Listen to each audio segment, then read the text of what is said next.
नवीनगर हम जीतेंगे।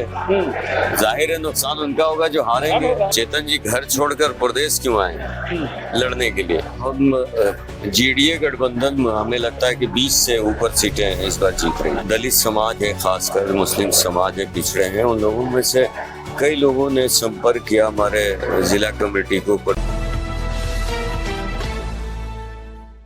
जी नमस्कार, मैं हूँ राज पाठक और आप देख रहे हैं बुलेट न्यूज टीवी। देखिए इस वक्त हम नबीनगर में हैं। नबीनगर विधानसभा इस वक्त का सबसे हॉट सीट बन चुका है और जिस तरीके से यहाँ पर एक तरफ जदयू से चेतन आनंद है, वहीं दूसरी तरफ अगर बात की जाए तो आरजेडी ने अमोद चंद्रवंशी को उम्मीदवार बनाया, लेकिन चर्चा में आ गए हैं निर्दलीय के तौर पर मृत्युंजय यादव। और आज जो प्रेस कॉन्फ्रेंस था उसमें आजाद समाज पार्टी के गठबंधन जेडीए की चर्चा कर रहे हैं। उन्होंने समर्थन दे दिया है। हमारे साथ प्रदेश अध्यक्ष हैं, क्या वजह रही? कई विधानसभा में आपने जो है अपने उम्मीदवार दिए, नबीनगर में आपने मृत्युंजय यादव को क्यों चुना? देखिए, जिस तरह से ये सेवा करते रहे नबीनगर का, और जो दलित समाज है, खासकर मुस्लिम समाज है, पिछड़े हैं, उन लोगों में से कई लोगों ने संपर्क किया हमारे जिला कमेटी को, प्रदेश कमेटी को, और बताया कि एक नौजवान है जो अच्छा काम कर रहा है, जो गरीबों को, वृद्ध को, सबकी सेवा कर रहा है। तो ऐसे में और इन्होंने मुझे चिट्ठी भी लिखा कि चंद्रशेखर आज़ाद जी से बड़े प्रभावित हैं, और उसमें उन्होंने मेरा भी जिक्र किया कि आप लोगों का साथ चाहते हैं। अगर चुनाव हम जीतते हैं या हारते हैं, आज़ाद समाज पार्टी की सेवा करते रहेंगे कार्यकर्ता के तौर पर।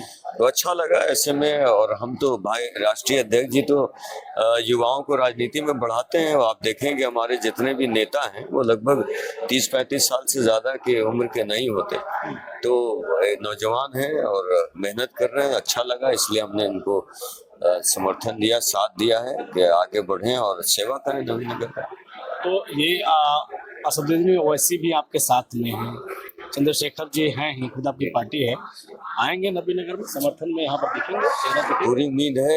1 नवंबर से बिहार हमारे नेता आ रहे हैं और प्रचार प्रसार में ही आएंगे। प्रयास रहेगा कि वो यहाँ से भी प्रचार प्रसार करें इनके। पूरे बिहार में कैंडिडेट आप दिए हैं, कई विधानसभा में दिए हैं। हम तो लगभग 25 सीटों पर आपने दिया है। एमआईएम दिखा गया कि बाकी उधर अच्छा खासा रहा है, उसका अपना वोट बैंक भी रहा है सीमांचल के क्षेत्र में। तो इस बार आप क्या देख रहे हैं, कितने सीटों पर आप पकड़ बनाए हुए हैं, आगे बाजी मारेंगे?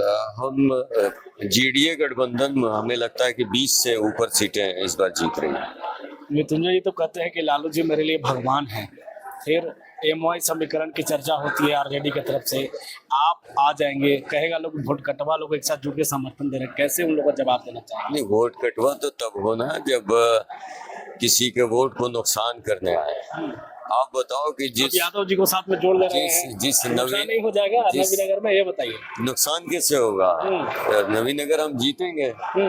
जाहिर है नुकसान उनका होगा जो हारेंगे, लेकिन सबसे मजबूत तो अब आज की तारीख में हम ही हैं और हम जीत की तरफ आगे बढ़ चुके हैं। एक बड़ा समीकरण मार रहे हैं, बड़ी समीकरण 70% वोट तो हमारे पास खाते में आ चुका है आज के डेट में। बड़े बड़े नेता हैं, चेतन आनंद है, कहा जा रहा है कि मंत्री बनेंगे, चुनौती नहीं मानते? बड़ा कोई नहीं होता, जनता जब जिसको बड़ा कर दे और जब जिसको छोटा कर दे। आनंद मोहन घूम रहे हैं, बोले कि एक विधायक चुनिए, मंत्री भी बनेंगे और सांसद भी मिल जाएंगे फ्री में। ये स्कीम चल रहा है नबीनगर। सांसद कहीं और के हैं, नबीनगर को कैसे मिल जाएंगे? या क्या सांसद निधि यहाँ भी लगाने लग जाएंगे? जो संविधान विरोधी बयान है ये। दूसरी बात, मुझे ये नहीं समझ में आ रहा है कि चेतन जी घर छोड़कर प्रदेश क्यों आए लड़ने के लिए? यहाँ के तो एड्रेस भी उनको और गांव भी नहीं रटे हुए होंगे। अभी तो उन्हें वही रटना पड़ेगा इस चुनाव तक। हो सकता है 5 साल बाद कुछ गांव के नाम याद हो जाए। कौन है आपके लिए, चेतन आनंद या आरजेडी? चुनौती कल तक कोई भी हो सकता हो, आज कोई चुनौती नहीं है। अब कोई चुनौती है? अब कोई चुनौती नहीं है। अब 14 तारीख का इंतजार। चलिए, धन्यवाद हमारे साथ जुड़ने के लिए। आजाद समाज पार्टी ने मृत्युंजय यादव को समर्थन दिया है और समर्थन के साथ ही एक नया समीकरण सामने आ गया है। त्रिकोणीय मुकाबला तेजी से आगे बढ़ा है नबीनगर में। मृत्युंजय यादव जो हैं उभर करके सामने आ रहे हैं। देखना होगा कि एनडीए और महागठबंधन इसके लिए क्या तैयारी करती है, क्योंकि मृत्युंजय यादव को लेकर के अब उनके समर्थन में तमाम बड़े नेता भी आ रहे हैं। बने रहिए, देखते रहिए बुलेट न्यूज टीवी।